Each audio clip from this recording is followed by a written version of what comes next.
very tried and true method that definitely involves a loose tea bag. Let's see. How is this working? Hey, Katie. Hi, everybody. This is a very tried and true method I've got going on. It involves a loose Tetley tea bag, and it seems to be doing a great job. Decided to kick this off a little early tonight, just to get myself situated, since I have like a fancy person to interview. It's gonna be fun. How is everybody? Where are you tuning in from tonight? Hi. I have only water because I've been under the weather, and so I haven't been drinking the last few days. It has absolutely nothing to do with the fact that I drank a little too much on my birthday. Hi, everybody. It's so good to see you all. I'm so excited for tonight's interview with Michael Ian Black, comedian. Oh, Barnes & Noble Cool Springs. Hey, comedian, actor, author, as we're going to talk about, a man of many hats, a man who wears even more hats than I do and is twice as fancy. Oh, you're coming in from all over. Malawi, Africa, Oregon. I hope that you're all having a good weekend. I spent the last hour and a half searching for Bo, my cat, who has taken to escaping. So I got to walk around a French neighborhood for an hour and a half calling his name. I did. I had a really nice birthday. Thank you so much. For those noticing the books on the stairs, these are just a handful of the ones that I've purchased since being in lockdown here in France. I clearly have a book buying problem. And these do not include any of the digital copies, of course. These are only the ones that I, for some reason, needed to have in hardcover. I did not shower today, so you're getting the pulled back hair. Very sorry for that, but I do have my Anosh shirt on. Just checking in here as we get started. But yeah, oh yeah, I just bought this edition of Dune. I've never actually read Dune before. Right now I'm reading Mexican Gothic by Silvia Moreno Garcia, and I just finished reading The Mercies by Kieran Millwood Hargrave. I'm so bad at names. It's terrible. It's terrible. But yeah. Oh yes, for those asking, I'm sorry, I should have said we did find Bo, or rather, Bo came back to us. Bo showed back up after being gone all day. So thanks, Bo. Really spending a whole lot of time looking for him. Yeah, Mexican Gothic is really good so far. The Mercies was very good. I haven't read Priory of the Orange Tree yet. I have read probably about a third of these, but doesn't stop me from buying more books, which I'm sure you can all relate to. I don't even want to call it a book buying problem. I am supporting the economy. So yeah, thank you so much, everybody. Like I say, I've decided I would just get started early, try and compose myself, become a professional, if you will. But it's so nice to see all of you. Just getting set up. I have notes like a real person. Ryan!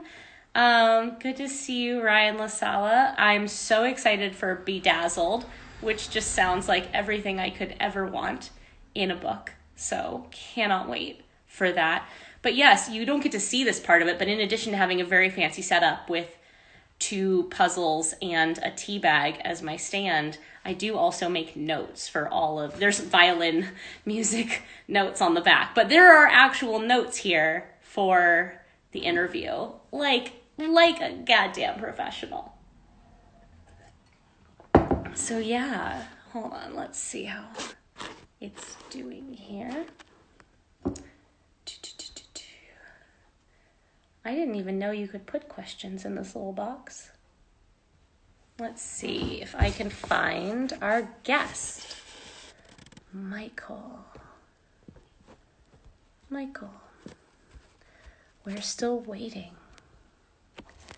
In the meantime, what are you all reading? That's what I want to know. Tell me everything that you're reading. What is the last book that left me awestruck? Oh my goodness. Okay, the last book that left me awestruck was The House in the Cerulean Sea, which was just by T.J. Klune. I gave it to both of my parents, and both of them ended up crying in like a really good way, like in a happy way. But yeah, City of Ghosts, thank you. There's so many good recommendations here in the comments. Like I say, we're just waiting for Michael.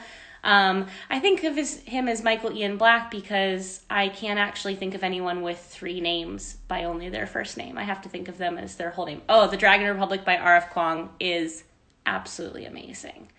Absolutely amazing. Everything by Neil Gaiman. Sarah's reading The Invisible Life of Addie LaRue. Hey, past guest, Sarah. Like I say, he should be here any moment, but in the meantime, Cinderella is Dead sounds really up my alley. I'm very, very excited to read that one. I just need more time. I need more time in the day to read books. I read as much as I possibly can, and I still only get through like 100, 110 a year. There's just not enough hours. It's not enough hours in the day. Let's see, Where Dreams Descend. Incendiary is next up on my list by Zoraida Cordova right here. I cannot wait. I just need more time. I read while I'm on the bicycle. I read while I'm walking. I read every chance that I get. My favorite is to read while I'm bicycling because I have this nice little habit tracker calendar and I can check off both reading and bicycling at the same time. And that is my favorite kind of multitasking, is something that I can do. I have read both Heartstopper books. I read them on the bicycle in like a single day. I do audiobooks as well. So I read if I'm on the bicycle. I listen to audiobooks basically all day, every day. I listen to a ton of memoir, which is something we're going to talk about tonight, hopefully, with Michael. But I listen to a lot of memoir because it's usually read by the writer. And I also find it to be kind of a capsule into the writer's, the person's headspace, into their life, into their identity. And so I find memoirs to be something that I always want to listen to if I can, if I have a choice. But I absolutely love audiobooks. I listen to them while I'm falling asleep. I read House in the Cerulean Sea, though. So I can't comment on listening to it. But memoir, audiobooks, the best way to consume memoir, in my humble opinion. Really, anything nonfiction I tend to love in memoir form. Let's see, what else on the stairs? I'm rereading The Bourne Identity for the very first time since I read it when I was 13, and that's giving me a lot of life right now. We've got City We Became down here, which is so damn good. I have a copy of my own book under that, so we don't need to talk about that. Though I did see that there are arcs of Addie LaRue, and I don't have them in my hands yet, but I'm very, very, very excited to get them in my hands. Hopefully by the time I do my next chat next weekend, I will actually have an arc of Addie and be able to see it. So Spinning Silver I haven't read yet, so I feel like I'm a complete failure there, but it is the next one on my list. And I did just read A Deadly Education by Naomi, which comes out, I think, the month before Addie does. And I'm very excited about The Echo Wife by Sarah Gailey as well. And haven't read Anna Kay. This is Deadly Education. And I'm about to start Piranesi, which is the new Susanna Clark, which I am very, very excited about. Also, I'm sorry that Michael's late. We are investigating it. And by we, I mean my publicist is investigating it because I can't investigate it and chat with you all at the same time. So I'm chatting while she investigates. We live in a weird time. We live in a time where time kind of has less meaning than usual. So you'll just have to put up with me in the meantime. And if Michael doesn't make it, then we will just be chatting. We will just be hanging out. But yeah, let's see. Uprooted is amazing. Uprooted is wonderful.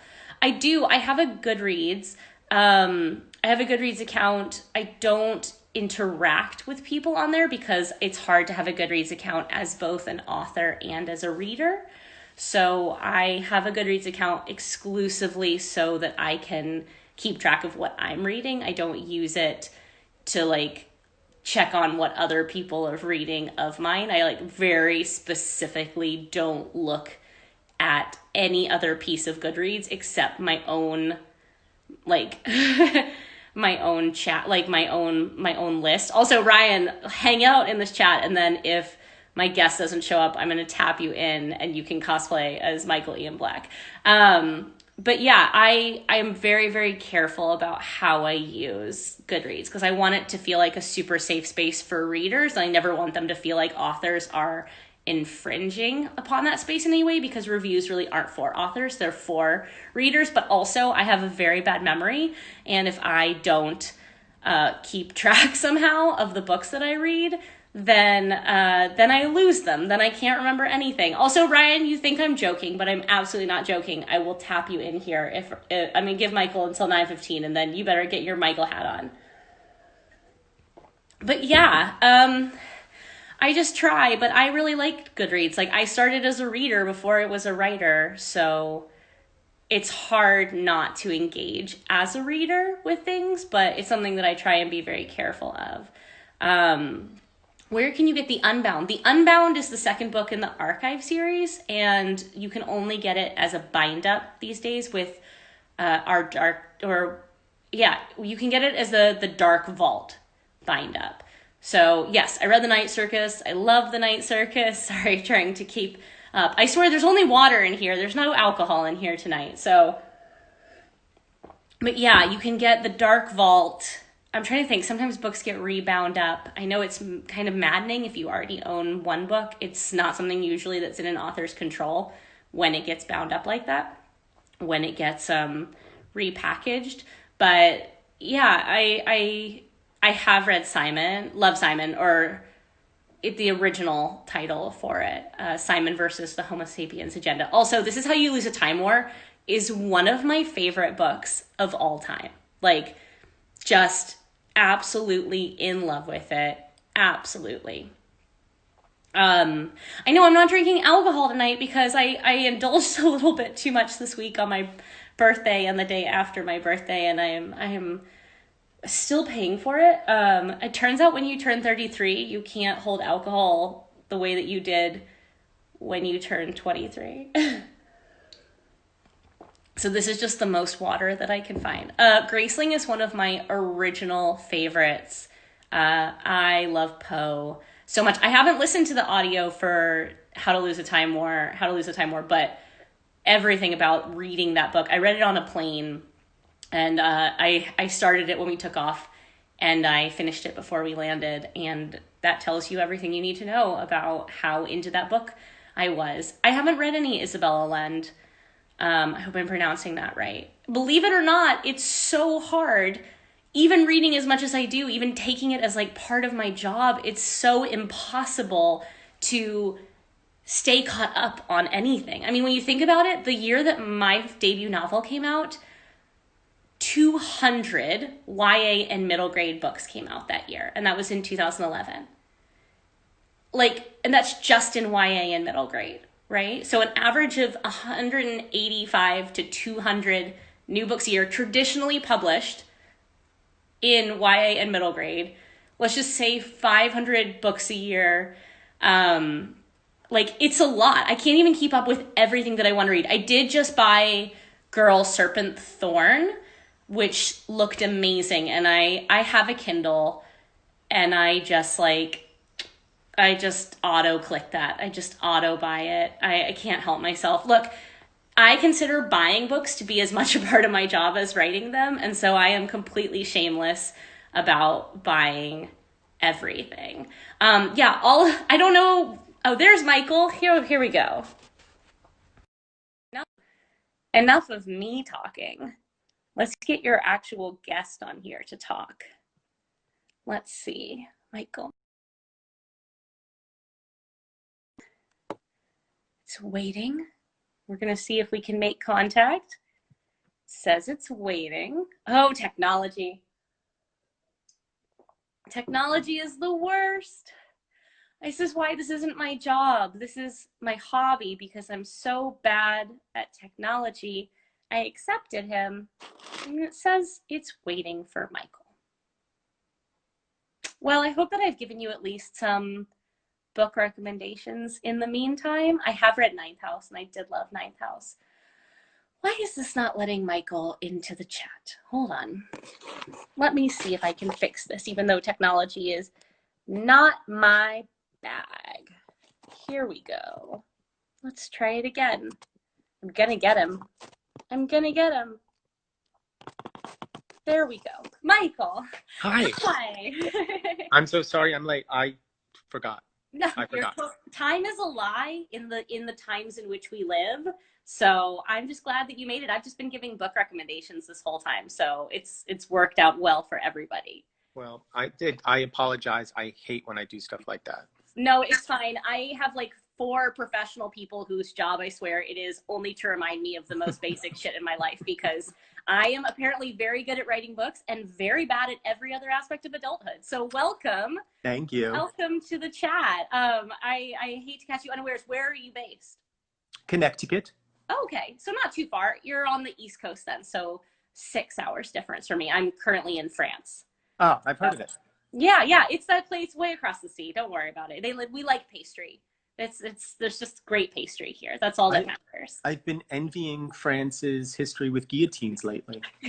I mean, you know what? Every now and then you get something right. You get something right. But look, I'm so glad to have you on this. What started as a very weird little way to pass the quarantine, if you will. It's essentially just a show in which we talk about creativity and why and how we create, not even just in times of quarantine, but in normal times. And I specifically love having guests on the program. I'm going to call it a program. Like you ran an actual podcast, and what I'm doing is just like chatting at faces on the internet. But what I like about this is because it's about the idea that there's no right way to do this thing. And so much time gets spent asking for the shortcut, or like the way to do this thing, the way to create, the way to write books, the way to perform. And it's so different for every single person. So I'm really excited to talk to you about what the shape of that is for somebody like you, who has not only one origin story, but I feel like 5. I feel like you have a hand in every entertainment cookie jar. Jar. Although I like the idea of a cookie pot. I know, like it's a pie you reach into and there are cookies inside it. That's all that I'm not, you don't need pie. Imagine that's how pie works, right? So thank you for being here. Honestly, I want to dive right in and just kind of you write. I know you originally from comedy and from movies, but you also write children's books. You have memoir, which I've read, and nonfiction. You have a new book coming out in September, and I want to know, what's the kickoff point for you? Where did you start? Did you have one creative trajectory and then expand, or were you just like stories? No, I guess I did. I mean, I guess when I was a kid, I thought I wanted to be an actor. Mm-hmm. And so I thought, well, that's what I'll do. Without having any idea of how somebody does that. Yeah. Literally no idea. And I also didn't really think it was possible for me. Like, I understood that there were always going to be people who become movie stars or Broadway stars. Yeah. I thought, well, that certainly won't be me, but maybe I could be some guy who works in regional theaters around the country and is poor, but has a kind of romantic existence, just sort of doing regional theaters. And when I was 16, 17 years old, that seemed like, that seems like enough of a life. And honestly, I still think that's enough of a life. I really do. Sounds like a good life. That sounds pretty good to me. What I didn't recognize in myself was that I also wrote a lot, but I never thought of it as anything other than something that I just kind of did. Mm-hmm. I wrote little short stories. I wrote sort of jokey things. I had sort of creative sort of brain farts. I was funny to me and Yeah. to some of my close friends, but certainly not to people in my class, my high school class. Like, Yeah. I certainly wasn't a class clown or anything like that. But I always sort of thought of myself, you know, as I sort of envisioned that I had a sort of subversive humor. Um, I don't think that was necessarily true, but I liked the idea of it. And then those two things came together for me in college when I helped to form a sketch comedy troupe. Um, and because I wanted to be in sketches, I had to write sketches. And so those two interests started to merge then. Yeah.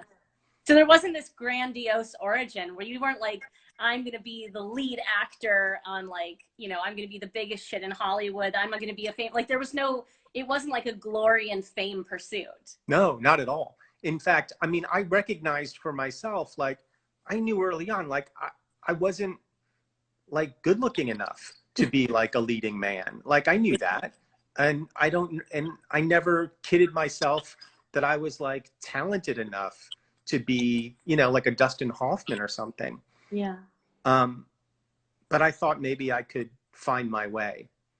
Do you think that's and one of the reasons that you have so many facets to your way? Yeah, it came out of desperation and fear. Well, I mean, maybe it did. Maybe that's like a very good thing because it keeps you grounded, but it's clearly working. I mean, I feel like I was talking to my publicist earlier, Kristen, that you have all the cookie pies. You have all the cookie jars, you know, I feel like you are somebody that exists in almost every realm of entertainment. You've made a mark on each and every one. Well, I exist marginally in every facet of entertainment. Like, I'm somebody who kind of hovers on the periphery of everything. Yeah.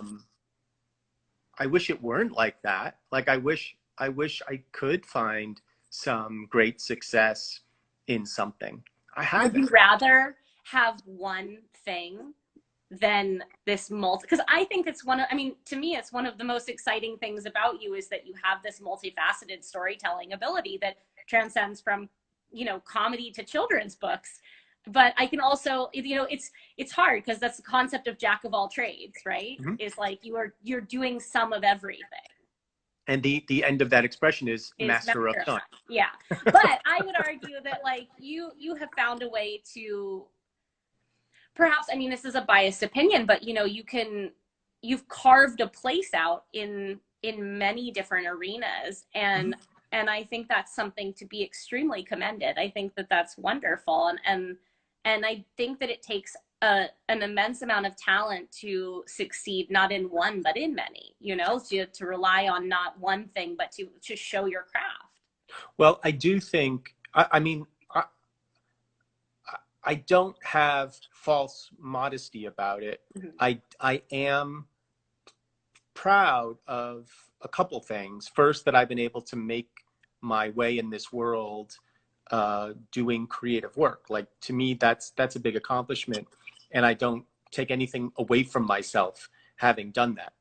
I also don't take away from myself the fact that I am able to do a lot of different things and do them reasonably well. Like, I'm happy about that. And I like the idea. I don't mind being a dilettante, which is maybe the negative way of saying jack of all trades. Yeah. Because my attention does tend to wander. And I know, like, if I'm on a television series, for example, and it goes on too long, like, I get bored. Yeah. And then I'm looking to do something else, anything else. Well, it's one of the best parts of writing. Grateful that I can. It's one of the best parts of writing is that you live a tiny life and you move on. Like, it's made for those of us who have existential wanderlust and mm-hmm. don't want to stay in any profession for very long, you know? Yeah. So I feel like you embody that. It's like you found a way to do that across multiple avenues. As a wanderluster, I envy this ability to just, because I'm somebody who also gets bored. I can't write even in the same series for very long, or else I start being like, oh, okay, but I get this now. But the fact that you can write a series, to me, is incredibly impressive. Oh, it's yeah. I'm not sure if I do it again. I will do it again, but it's something that I feel like I have an immense amount of respect for what you do. But I want to know, is there one avenue that you didn't intend, like that you didn't plan, that you kind of stumbled into? Like, did you intend to podcast? Well, I mean, I don't know. The answer is no. That's the short answer. I mean, the short answer to your first question is no. There's nothing that I kind of stumbled into unintentionally. Um, but to me, everything, all of those different forms of expression Yeah. are more or less the same thing. So the acting, the writing, um, performing, doing stand up, podcasting, like to me, it's all essentially the same thing. It's all communication, and it's all trying to, I guess, tell stories. Yeah. But the storytelling aspect of it, to me, if you want to go sort of more philosophical about it, is it's all about trying to figure out how to live. Yeah. Well, and I feel like that comes across in the kinds of children's stories that you write, because something that I love is there's an immense amount of authenticity. You know, you have comedy and you have memoir, spaces that require a huge amount of vulnerability. So it's not just telling stories, it's telling stories using yourself as the mirror and as the lens. And as a fantasy author, it requires far less vulnerability to do what I do, right? I get to act through the lens of other people's narratives, whereas you're really using yourself as a conduit for those explorations. Have you ever been tempted to veer? I guess the children's books do in a little bit way, but to veer farther away from yourself and from the vulnerability that that demands, or is the vulnerability part of what excites you? The answer is yes. I have always wanted to write a novel. Yeah. I don't know how to do that. You start and at some point it ends. That's all that I've been able to figure out. That's my understanding of it. And that has sort of been the one white whale that I haven't been able to kind of catch. In terms of, is vulnerability part of it? No. I mean, it wasn't for a long time. Mm-hmm. And I had to teach myself how to open up. Yeah. A lot of my early career into my 30s was about anything but vulnerability. It was about protecting myself from being vulnerable. Mm-hmm. And so the reason I even wrote a first book of memoir was to try to shatter that and to try to overcome that. Mm-hmm. And it was hard. But it was hard, but obviously rewarding, because I mean, you came back. You wrote more nonfiction, and Mm-hmm. then I feel like, so it had to speak in some way. It had to satisfy or fulfill or be. I mean, we talk about writing as catharsis, and it's super trite to say, but there is a catharsis to examination, whether it's fiction or nonfiction. So obviously, it's never comfortable, but it clearly served. Yeah, it served. I don't know that it's ever felt cathartic in the way that I thought it might. Mm-hmm. I really wanted it to. I really wanted to feel like I'd been through the ringer with it. And maybe I'm just not a good enough writer to have accomplished that for myself. Like there's moments in the process where, you know, it feels like that, but the process is so laborious. Mm-hmm. And so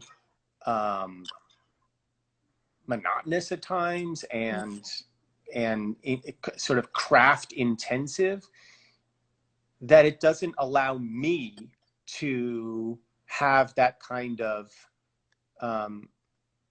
emotional journey that I'm hoping readers have. Yeah.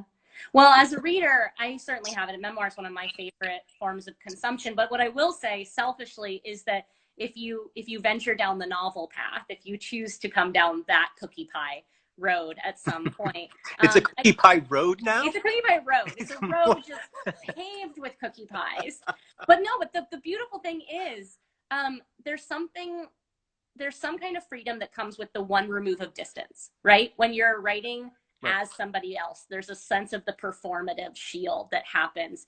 And I find that to be immensely satisfying because you are achieving just enough distance to shield yourself while acting out everything that you need to act out. So perhaps fiction is weirdly more therapeutic than nonfiction. Yeah, I could see that. Way, you know? But all you have to know is that to write a novel, you just figure out where it ends. And if Right. you can figure out where it ends, you can do everything else, right? Like Right. that's the rule. It just has to stop somewhere. Right. That's the end part. But it's interesting talking about vulnerability because I find your children's books to be not only lovely, but they deal with difficult emotions. I feel like they're about comprehension of emotion and vulnerability as a child. Mm-hmm. So do you feel like there's some retroactive work that you're doing there? Are you trying to help pave that road for the kid that you weren't, or for the kid that you needed to be? What's going through your headspace when you're crafting those? Well, there's a couple different kinds of children's books that I write. Yeah. There's some that are just silly Mm-hmm. and dumb. The first book I wrote is called Chicken Cheeks, and it's literally a compendium of animal butts. Like that's the book. Yeah. And there's a book called A Pig Parade is a Terrible Idea, Mm-hmm. which is just examining all the reasons why you shouldn't have a pig parade, even though it sounds like it would be great. Like those are just silly. But then there's a series of books called I guess the I'm series, Mm-hmm. which started with I'm bored, and then I'm worried, I'm sad, and there's a new one coming called I'm sorry. And those are about complicated emotions that I felt like weren't addressed respectfully to kids. Mm-hmm. That children's emotional lives are just as rich and valid as adults' emotional lives. And there should be a kind of respectful but fun way to talk to kids about those emotions. And so that's what these books are trying to do. And they're full of jokes and they're full of levity and silliness. Yeah. But my goal in writing children's books has always been to not talk down to kids, to talk to them the way I would have wanted to be talked to when I was a kid. Which is what I think the strength is. I'm somebody who writes for children as well as for adults, and you constantly, the inference is that if you're a children's book writer, that you write lesser, or that you write down to kids, or that you're simplifying the world in some way, and it's not that at all. And I feel like, I love that you said also that they're funny too, because the fact is, so often in literature we're forced to pick a lane, and like you're either meant to be deep or funny. Like you even divided it. You said, oh, I've got these silly books, and then I've got these these deeper books about emotion. But like kids have this complexity and this rich fabric that they need both, right? Yeah. And they need to know that they coexist, right? That the life doesn't divide into two books, the funny ones and the silly ones and the hard ones. Mm-hmm. So I think it's an extraordinary gift. There are a lot of brilliant authors out there, but there are also a lot of authors who seem to think that children's books are only meant to be making fun or light of the world. And the fact is, as you know, like kids go through a lot, and they need to see that that's reflected in their works. So I think that's right. I mean, I was looking at, there was this funny video of that's been making the rounds on Twitter, a 4-year-old girl who's expressing her frustration at being in lockdown. Yeah. And like, it's adorable, but it's also, I didn't find it, like I couldn't laugh at her. Like it's like everything that she's experiencing is exactly what adults are experiencing. And it's not funny for us. And I don't think it's funny for her. You know, like these are real complicated emotions. I mean, yeah, she's cute as hell.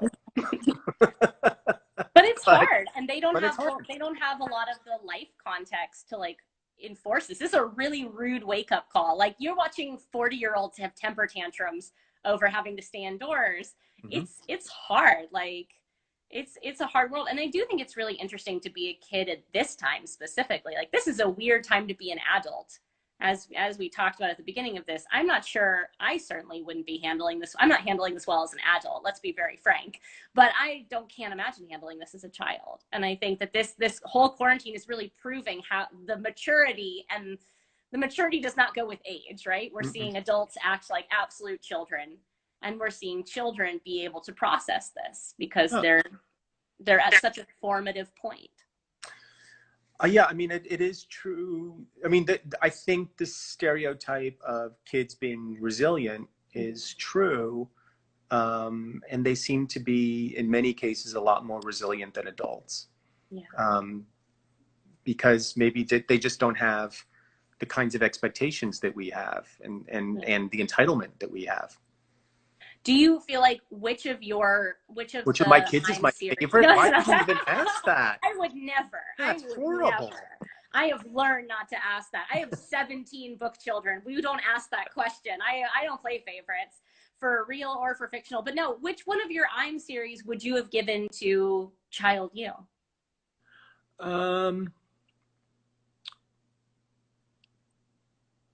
Assuming you couldn't bundle them all, like assuming maybe, like, which one? Maybe I'm Sad, even though, like, I don't know that I was a particularly sad kid. I was sometimes, like everybody, but I think that's the emotion that especially boys aren't given permission to feel as fully as girls are. And I think that might have been helpful for me. No, I think that's a super, super valid point.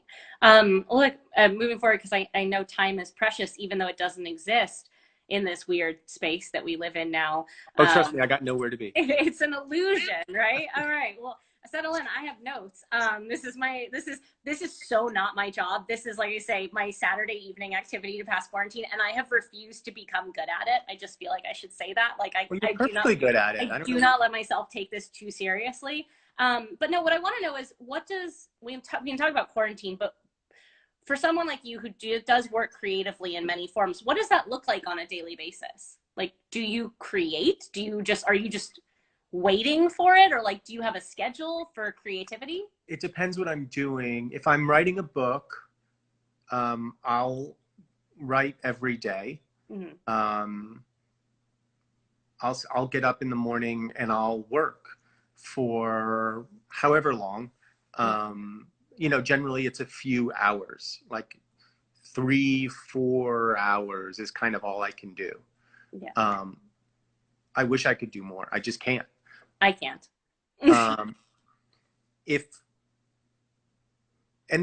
That's the only time I'm super disciplined about stuff. Mm-hmm. Obviously, if I'm acting on something, I'm at the mercy of somebody else's schedule. Yeah. If I'm working, writing books is the only thing that really requires structured time that I have to structure it. Mm-hmm. Everything else is sort of catch can. That's a phrase. People use. Yeah. But I am pretty disciplined about stuff when I choose to be. So like I've been practicing piano every day in quarantine. Yeah. I've been teaching myself guitar every day in quarantine. That's awesome. I'm terrible at both. No. I started violin in February, mm-hmm. and then quarantine happened, and it is like cats screaming, but I do it every day. Yeah, and I think that's important. I think discipline is far more important than talent. Yeah. I'm not even. I don't know that I believe in talent in any real way. Yeah. I think talent is oftentimes overrated and oftentimes an excuse to not do things. To say, oh, I don't have that, or I'm not good enough for this or whatever. And then sometimes if you believe yourself to be talented in something, you kind of coast on it. Yeah. It doesn't serve anybody. The concept doesn't serve people very well. Yeah. I think we all lean towards we all have kind of certain innate strengths, but I think most people of average intelligence can do most things. I do think discipline is the more important skill Far set. more. Yeah. Far more important. Like, because I think that everything else can be cultivated, you know, and discipline as well. But like, you can cultivate. I was talking before you came on about, I read about 110 books a year, and it's something I like consider part of my job as a fiction author. And it's not a like that I'm particularly fast reader. It's not anything, but I cultivate that particular skill set because I think it's important. And I make time for it, you know? And it's not just that I suddenly have the hours lying around for that. I'm like reading a book while on the bicycle, but it's like part of what I care about with my job. And I feel like also I know this because I keep a habit tracker. It's really sad. It looks like this, and it shows like daily things I want to do. And then if I've done them, but this habit tracker only is important because when I stop counting, everything tanks. Like, I'm somebody who, it's like discipline or none. And if I don't measure, suddenly I'm working for like 30 minutes a day. And when I measure, suddenly it's like 4 hours a day. And you're like, oh, wow, discipline is the only difference between failure and success in this situation. Is your habit tracker literally just a little grid? Yeah, I draw it every month. It's terrible. But like, it was like my birthday. So like, it's just things I want to do, like violin and like 30 minutes of work at a time. And I don't usually do more than 3 hours a day, but it's because I like, for anxiety and depression, time bleeds really easily. Like, you suddenly are like, oh, where did my month go? And the thing I like about this is every day is blank. So like, the worst you can do is fuck up the day you're on. You can't mess up the whole month. Like, no decision you make on this day is going to affect this day. And so it's just a way to like clean slate. And I used to be like, oh no, my week got off to a bad start. I guess I'll try again next week. But you're like, the worst you can do is mess up one day of your life. Well, I'm trying to see the worst day of your week or month. Oh, I ripped out last month because it was so bad. But yeah, I had one day this week, and the only thing that made it bad was that I ate kind of shitty food, and I didn't go for a walk, and I didn't read that day. It was the only thing that I messed up that day. So, but I believe in discipline as like the only thing that separates, because like I always say with books anyway, the difference between published and unpublished is usually that like one didn't quit. Like, I get rejected all the time. You get rejected if you're doing it right. You get rejected a lot because it means you're constantly trying to do new things. And the only way to avoid rejection is to not try. And the only way to like guarantee that you never succeed is to quit. And this industry, and I know all of your industries really, but the book industry has a high mortality rate because people drop out. People can't cut it, or they don't get in, or they give up on the first rejection.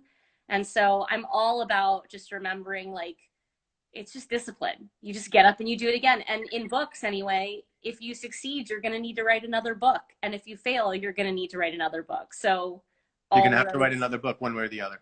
All roads lead to writing more books one way or another, which is not usually what people want to hear, but it is what it is. I'm curious, is there an avenue of your creativity that you are most proud of?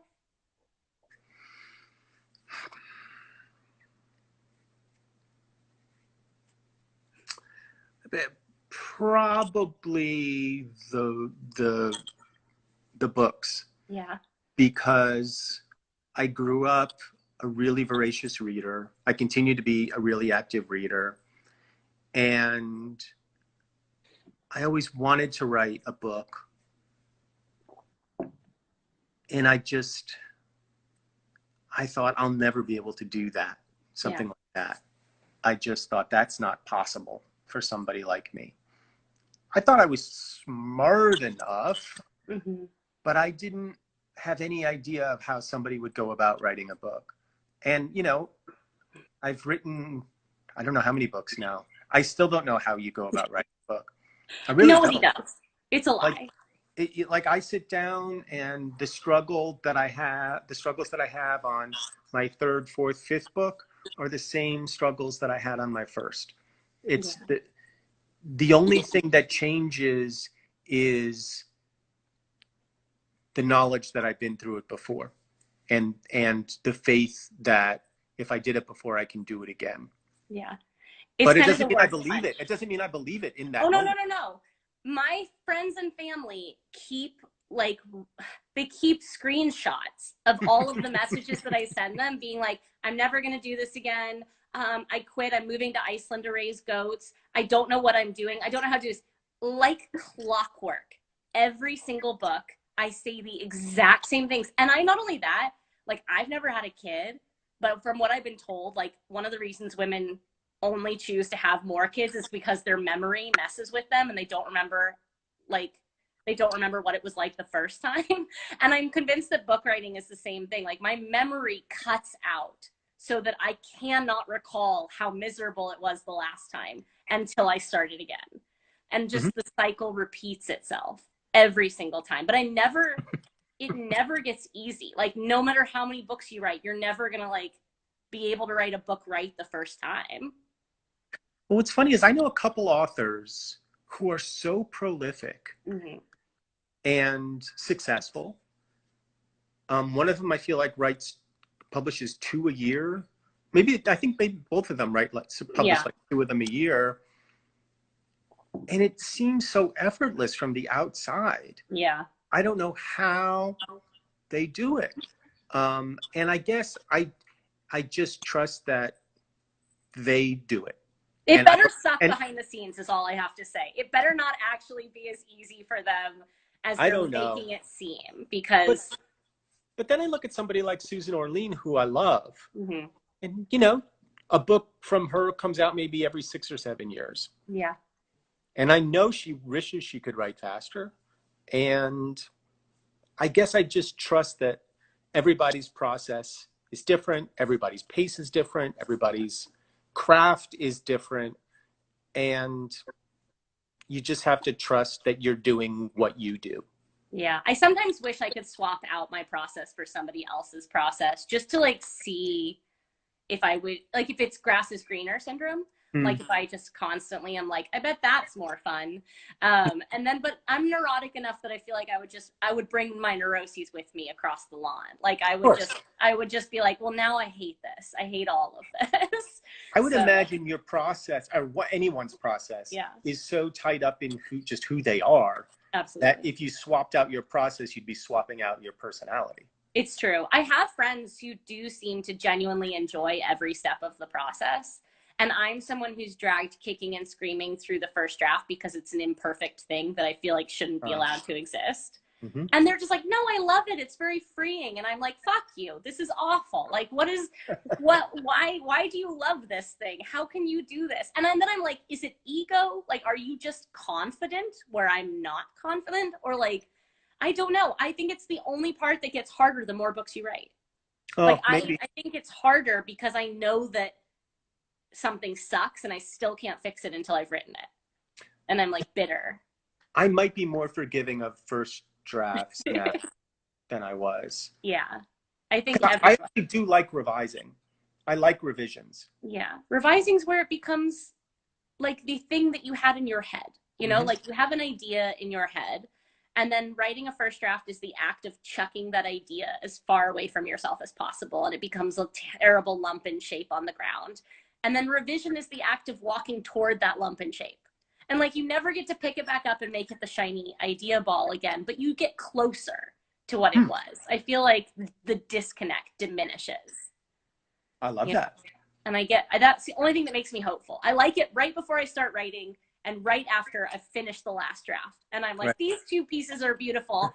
Everything in between can just get in the bin. It's But terrible. how do you feel about getting checks? Oh, I love it. Like I love getting paid because I get to make shit up for a living. Like that's to me the most ridiculous thing. I am somebody who had like not even grandiose dreams, but I didn't know writing was a thing you could do. And then I figured it out. And then I'm just somebody who's very stubborn. And like if I start a thing, I want to know I can finish it. So I wrote my first book just to see if I could. I'm just like that brazen asshole that's like, well, now I'm going to do it again, but better.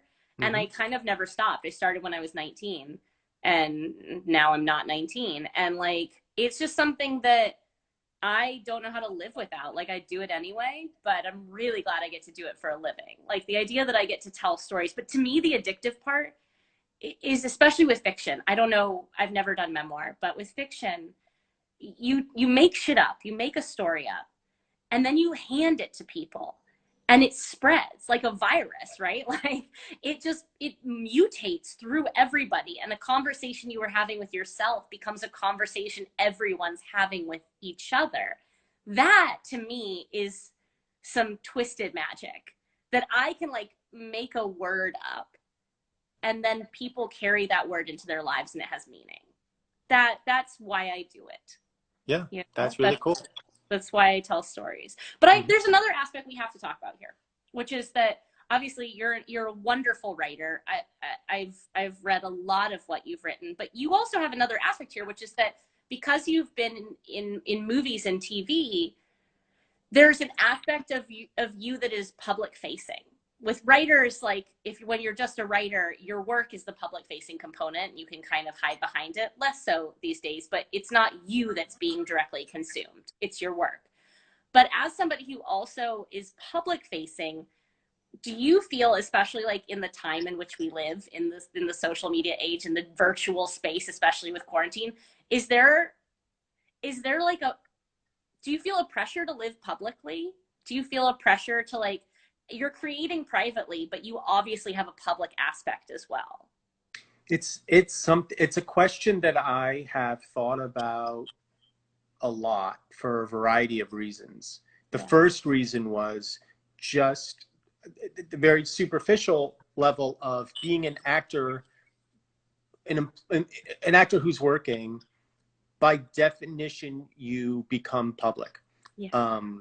Even if it's just, you're known in theater circles, but you become public, and you have to strategize how you're going to deal with that. Mm-hmm. It happened for me first when I was quite young.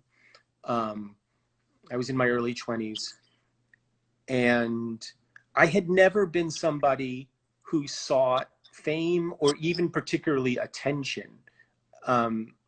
I know that's counterintuitive, but it's true. Yeah. And so when it happened, I first had to figure out how to just be okay with it, how to be comfortable in my own skin. And it took a long time. It took years. That's the kind of surface level part of it. On a deeper level, once I started doing stand-up comedy and writing memoir, both of which became increasingly personal, I had to reconcile the idea of sharing things that are really personal about myself with people who don't know me at all. Yeah. And how do you do that? How do you make that okay? How do you expose both yourself and then people that you care about to that level of scrutiny? And ultimately, what I came to understand is two things. The first is the more personal and vulnerable you are, if it's done with honesty, I think the better people relate. The more specific your story, the more it feels specific to them, which also might be counterintuitive if you haven't experienced it, but we all kind of go through the same thing. The details are different, but the experiences are the same. That's one aspect of it. The other aspect of it is that you can give yourself away to the world. You can give yourself away to the public. And the public, these people will come to feel like they know you, and that's a good thing.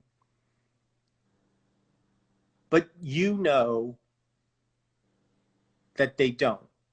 You know that there's a core of you that retains privacy, no matter how public you are. There's an essential part of you that you only share with the people who you're around on a day-to-day basis, not because you're hiding something from other people, but just because of the nature of our humanity, just the nature of being face-to-face with somebody on a daily basis. And also, anything that you put out publicly is by definition curated. I'm really, if I err on any side, it's on the side of making myself look more of an asshole than I am. Just because I feel like I don't want to make myself the hero of my own story Yeah. because I know I'm not, you know, like I fuck up all the time. And Yeah. I want people to know that. It's a person persona divide. And I feel like there are times where the person persona divide is large, where the person that you present is really, really different from the person you are. But then I feel like often, especially as you said, that all digital media is now curated. So anything outside of like the actual content that we're making for consumption of like books, all social media is still curated content. And even when you try to be as authentic as possible, there is like a necessary gap Yeah, between person and persona because somebody who just interacts with you on the internet can't know you. of course. And And they're it's creating and like they a full person out of a tiny sliver of a person. right. And that's good. I mean, that's a good thing. And that, Yeah. you know, the gap is the same between you and the closest person you have in your life. There will always be a gap Yeah. until we can figure out how to get into each other's brains, which, you know, hopefully won't be anytime soon. Yeah. But there'll always be a Hopefully gap. not. Hopefully not. Do you feel like it's weird outside of the content that you're making, like to exist like on Instagram or something? Do you feel like like you're making consumable content that you're not being paid for? So you're like, do you feel like it makes you more authentic, or do you feel like it's an extension of the brand that you have built by virtue of dealing in memoir and acting and podcast and yourself? No, I don't think it's any less authentic. I do, I mean, I do weird things. I do weird things on Instagram. I've hosted really weird podcasts, and then I've hosted things and that podcasts that are totally earnest and sincere, and things I write on Twitter sometimes are totally earnest and sincere, and sometimes utterly batshit crazy. It's the same thing with children's books that we were talking about earlier. Like, we all have these different sides to ourselves, and none of them are any less authentic than the others. You know, sometimes I'm crude, you know, Yeah. really crude. Sometimes I'm not, you know, sometimes I'm a prude. I can be very prim sometimes. Like it's all part of me, and it's unpredictable to me. Mm-hmm. But it's all authentic, I think. Yeah. No, I love that. I just think there's a weird, it's something I ask because it's something I've been thinking about a lot lately, you know, about how to, I started with a very, very tiny platform and a very small audience. And so it was very easy to be authentic because it felt like every interaction was a one-to-one interaction. Everyone gave me the benefit of the doubt because I was just talking as a person.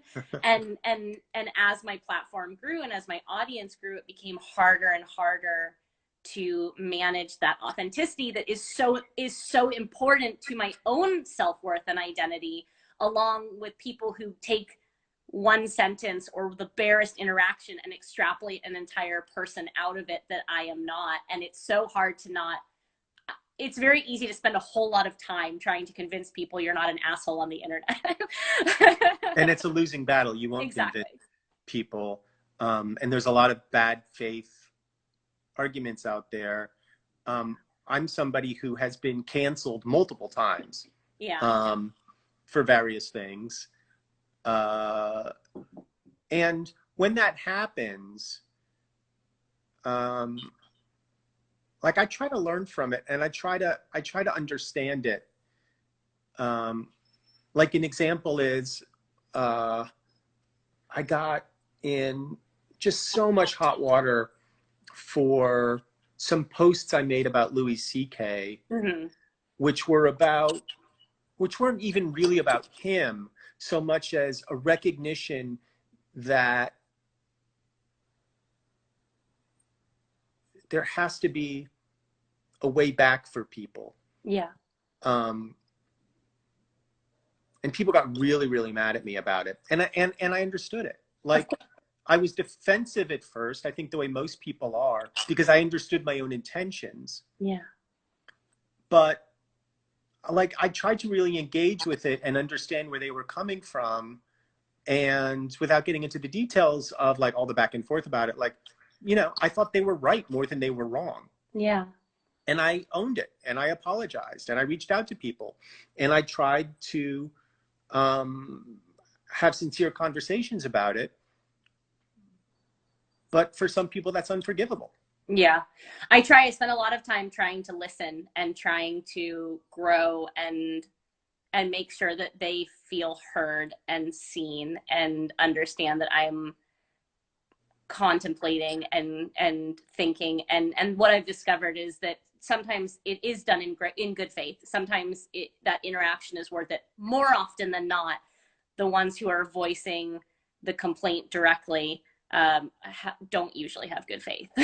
Like there's usually, I mean, because this is the thing, it's really fun to pillory people on the internet. Like it's really fun and it's really easy because they think that you won't. I think there's a weird disconnect where like they think you won't see it.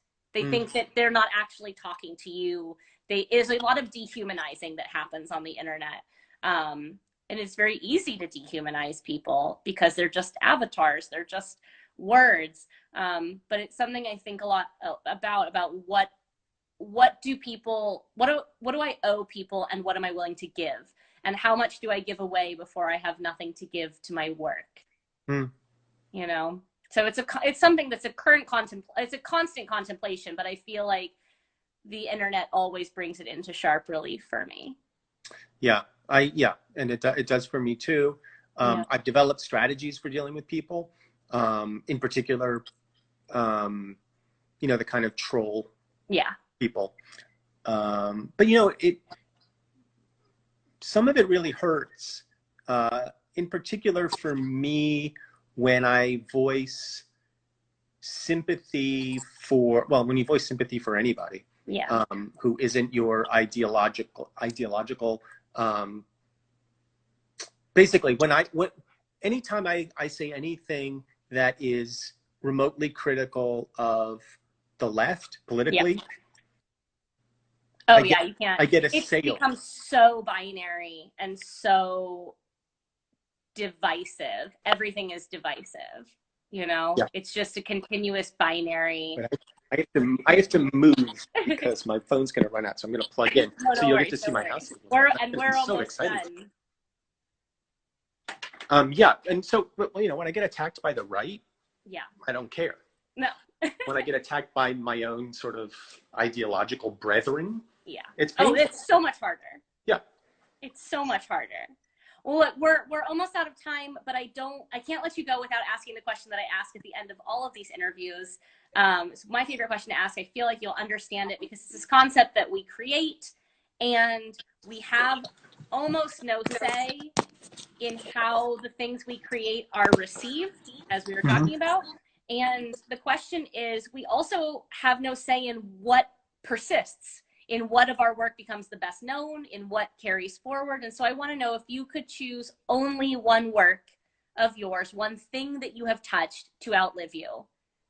None of it. I don't care. Just live in the now. Yeah, I really don't. I mean, in the sense that it's exactly what you said. Like, you can't control the way anything's received. Yeah.